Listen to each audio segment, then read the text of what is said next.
Salam sigap dan shalom. Renungan kita pada hari ini, Minggu 21 Agustus 2022, berjudul Darahnya Tercurah Bagi Banyak Orang. Ayat intinya terdapat di dalam Matius 26 ayat 28. Sebab inilah darahku, darah perjanjian, yang ditumpahkan bagi banyak orang untuk pengampunan dosa. Pena Inspirasi menuliskan yang dimaksud dengan judul renungan kita pagi ini, darahnya tercurah bagi banyak orang, dikarenakan saya mengakui engkau mengampuni, agar supaya kita dengan penuh keberanian datang menghampiri tahta kasih karunia Allah untuk dapat mengalami kasih Allah yang tiada bandingnya itu adalah sebagai berikut. Pertama, tujuan darahnya tercurah bagi banyak orang adalah selain ia mengampuni dosa-dosa, tetapi agar supaya setiap orang yang meminumnya mendapatkan bagian dari sifatnya. Makan daging dan minum darah Kristus ialah menerima Dia sebagai juru selamat pribadi, percaya bahwa Ia mengampuni dosa-dosa kita dan bahwa kita sempurna dalam Dia.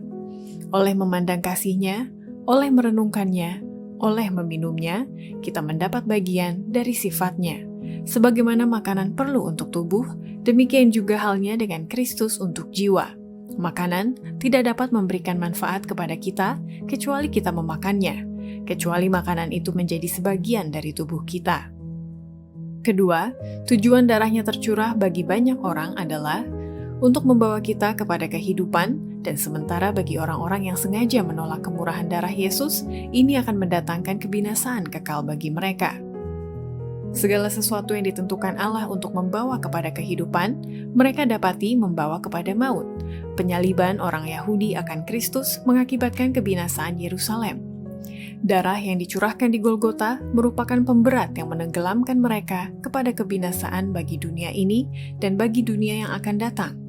Demikianlah halnya dengan keadaan pada masa kesudahan yang besar itu, bila hukuman akan menimpa ke atas orang-orang yang menolak kemurahan Allah. Ketiga, tujuan darahnya tercurah bagi banyak orang adalah agar terjalin pendamaian atau rekonsiliasi antara jiwa kita dan Allah, karena darah Kristus itulah yang menjadi pusat iman dan pengharapan kita. Tidak akan ada persatuan antara jiwa kita dan Allah kecuali melalui Kristus. Persatuan dan kasih antara saudara bersaudara harus disatu padukan dan dijadikan kekal oleh kasih Yesus. Dan tidak ada sesuatu yang kurang dari kematian Kristus dapat menjadikan kasih-Nya berhasil bagi kita. Hanyalah karena kematiannya, kita dapat memandang dengan kegembiraan pada kedatangannya yang kedua kalinya. Pengorbanannya menjadi pusat harapan kita. Di atas hal inilah kita harus menumpukan iman kita. Keempat, tujuan darahnya tercurah bagi banyak orang adalah agar kita sadar telah berhutang untuk hidup di dunia ini karena adanya lambang pengorbanan Kristus yang besar itu. Kepada kematian Kristus, kita berhutang untuk hidup di dunia ini sekalipun. Roti yang kita makan dibayar dengan tubuhnya yang sudah dipecah-pecahkan. Air yang kita minum dibeli dengan darahnya yang sudah ditumpahkan. Tidak pernah seorang pun, orang saleh atau orang berdosa, makan makanannya sehari-hari, kecuali ia diberi makan oleh tubuh dan darah Kristus.